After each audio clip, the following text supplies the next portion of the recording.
Hello everyone, চলো আজকে তোমাদের সঙ্গে এঁচোড়ের একটা অন্য রেসিপি আমি শেয়ার করি।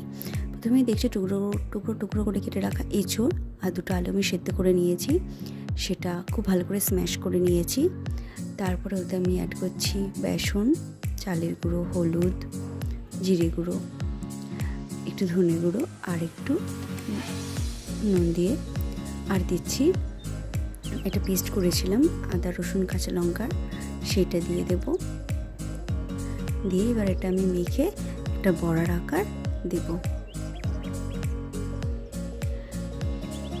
এটা আমি মেখে নিয়েছি, এবার আমি গরম তেলে বড়ার আকারে দিচ্ছি। তোমরা তোমাদের ইচ্ছা মতন শেপ দিতে পারো। আমি জাস্ট নর্মালি চাপটা চাপটা করে ভাজছিলাম যাতে খুব তাড়াতাড়ি এটা ভাজা হয়ে যায়। এটা একদম লাল লাল করে ভাজতে হবে, নাহলে যখন ঝোলে আমরা দেবো তখনই বড়াগুলো ভেঙে যাবে। উল্টে পাল্টে দেখছি আমি ভালো করে লাল লাল করে ভেজে নেওয়া অবধি অপেক্ষা করছি। আমি অত ডিটেলসে তোমাদের সঙ্গে ভিডিওটা শেয়ার করতে পারিনি, কারণ এটা সকালবেলা করছিলাম, খুব তাড়াহুড়ো ছিল, হাজব্যান্ড বেরোবে, তাই জন্য দেখো বড়াগুলো তুলে নিয়েছি আর এক স্টেপ ভাজতে দিয়েছি। অত টাইম নিয়ে ওটা ভাজা হওয়া অবধি আমি পাশের একটা কড়াইতে মশলা কষানোর জন্য আমি তেল দিয়ে দিয়েছি। ওই বড়া ভাজা থেকেই তেল দিয়েছি ওখানে। তাতে ফোড়নে দিয়েছি তেজপাতা, গোটা গরম মশলা, একটু সাদা জিরে। ফোড়নটা ভাজা ভাজা হয়ে গেলে ওদের দিয়ে দিচ্ছি একটু কুচনো পেঁয়াজ। পেঁয়াজটা গোল্ডেন কালার হওয়া অবধি অপেক্ষা করবো। দেখো বড়াটা ভাজা হয়ে গেছে আমার কমপ্লিট। আমি এবার মশলাটাই কষাবো।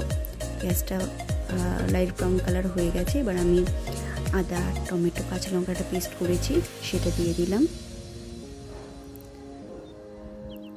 এবার এটা আমি ভালো করে কষিয়ে নেবো। দেখে একটু তাড়াহুড়ো করছি, টমেটোগুলো ঠিক করে পুরোপুরি পেস্ট হওয়ার টাইম দিতে পারিনি। এবার নুন, হলুদ, জিরে গুঁড়ো দিয়ে এটা আমি কষাবো।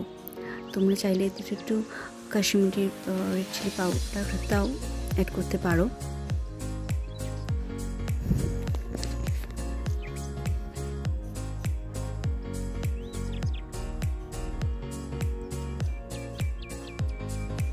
এবার মশলাটা কষে যাওয়ার জন্য অপেক্ষা করব।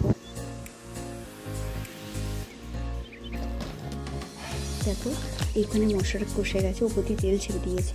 এখানে আমি অ্যাড করছি কাজু বাদাম আর পোস্ত বাটা। এটা এবার একটু কিছুক্ষণ কষিয়ে নেব যতক্ষণ না উপরে তেল ভেসে উঠছে। দেখো তেল হালকা হালকা ছেড়ে দিয়েছে। এবার এতে আমি কিছুটা জল অ্যাড করব। ওই কন্টেনারটা ধুয়েই কিছুটা জল দিয়ে দিচ্ছি। তোমরা তোমাদের বড়ার গ্রেভির কীরকম রাখতে চাইছো, কীরকম ঝোল রাখতে চাইছো সেই হিসেবে জলটা অ্যাড করবে। দেখো আমি জলটা দিয়ে গ্যাসটা বাড়িয়ে দেবো, জলটা ফুটে যাওয়া অবধি অপেক্ষা করব। আমি ঢাকা দিয়ে দিয়েছিলাম। এবার দেখছি ঢাকনাটা খুলে জলটা ফুটে গেছে। আর আমি ওতে খুব সাবধানে বড়াগুলো দিয়ে দেবো, কারণ ঝোলটা ফুটছে তো হাতে ছিটকে লেগে যেতে পারে। আস্তে আস্তে বড়াটা দেবো। বড়াটা দিয়ে খুব বেশি নাড়াচাড়া আর করবো না, কারণ ঝোলে ফুটলে বড়াগুলো খুব সফট হয়ে যাবে। দেখো 2 মিনিট হয়ে গেছে, ফুটে গেছে। এবার আমি এতে অ্যাড করব সামান্য একটু ঘি আর একটু ধনেপাতা কুচি। গরম মশলা যেহেতু ফোড়নে দিয়েছি আর দিলাম না। গ্যাসটা অফ করে দিয়ে 2 মিনিট একটুখানি রাখবো, তারপর এটা সার্ভ করব। তোমাদের ভিডিওটা ভালো লাগলে অবশ্যই লাইক, কমেন্ট, শেয়ার করো অ্যান্ড সাবস্ক্রাইব করো। ধন্যবাদ পুরো ভিডিওটা দেখার জন্য।